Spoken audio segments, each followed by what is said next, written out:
This is the Samsung Galaxy S22, the latest addition to the Korean giant's lineup of premium flagship smartphones. Launching alongside the S22 Plus and the S22 Ultra, the S22 is packed with new features, including more intelligent AI, an improved display, and sturdier construction. But has it changed enough to be a true evolution over the S21?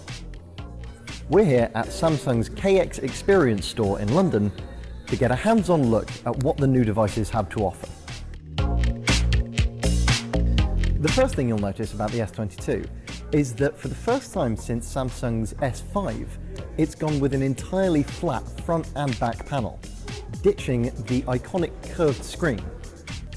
These devices are the first to use Corning's Gorilla Glass Victus Plus, offering improved scratch and drop resistance on both the front and rear. They're more robust inside as well, with the chassis constructed from the same armor aluminium material as previously seen in Samsung's Galaxy Z Fold 3. The dimensions haven't changed that much either. The weight and thickness are almost identical, and it still fits comfortably in the hand. The 6.1-inch screen is actually marginally smaller than the S21, but it's barely noticeable. The display itself is a full HD panel with the same 120Hz refresh rate previously seen on the Galaxy S21, but the minimum refresh rate has been lowered to 1Hz down from 10Hz in a bid to conserve battery life. There's also a new Vision Booster feature, which improves image tone by dynamically mapping the surrounding content and adjusting the color contrast correspondingly. As with the last several Galaxy generations, the S22 will come with a different processor depending what territory you're in.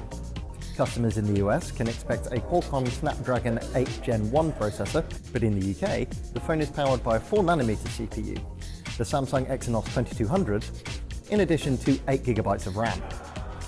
That's supplemented with 4GB of virtual RAM, and that combination promises improvements across a number of areas, including the neural processing unit, which powers a number of features. Many of these features focus on the camera, such as improved HDR performance, better low-light portrait photography, and a feature which automatically selects the best frame rate for video content depending on what's going on in the picture. There's also an Apple-esque studio lighting feature, as well as group face tracking for up to 10 people in video shots, ensuring that your subjects are always well framed with intelligent cropping and zooming. Sadly, one area in which Samsung has scaled back is the battery, which is slightly smaller than on the S21. On the other hand, the price has also been scaled back, and the S22 starts at £769 including VAT. The S22 Plus is slightly more expensive, starting at £949 including VAT, but the only real differences are a slightly bigger battery than the S22, as well as a 6.6-inch display. Moving on to the 6.8-inch S22 Ultra, this latest iteration has a feature that fans of the Note series may find hauntingly familiar. Samsung dropped the Note from its lineup last year, and now we know why. The company built the Note's core functionality, the built-in S Pen stylus, into the S22 Ultra. Just like with the old Note range, the S Pen is stored on a built-in housing in the chassis of the device, and works as well as ever, complete with customizable shortcuts and a reduced 2.8 millisecond latency. It uses the same 120Hz refresh rate as the S22, and the brightness has also been boosted to a whopping 1,750 candela per square meter. Although it uses the same Gorilla Glass Victus Plus as the S22, the S22 Ultra retains the curved edges that Samsung phones have previously been famous for.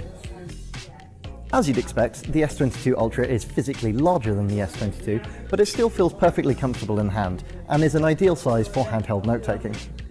The processor is identical to the S22's, but opt for any storage configuration larger than the 128GB starting capacity, and the RAM will jump from 8 to 12GB, with the additional 4GB of VRAM on top of that.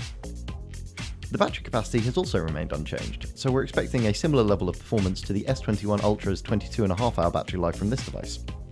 While Samsung has done its best to switch things up with this latest batch of Galaxy devices, the most interesting element is the inclusion of the S Pen, the clearest sign of all that Samsung has officially written the Note series off for good.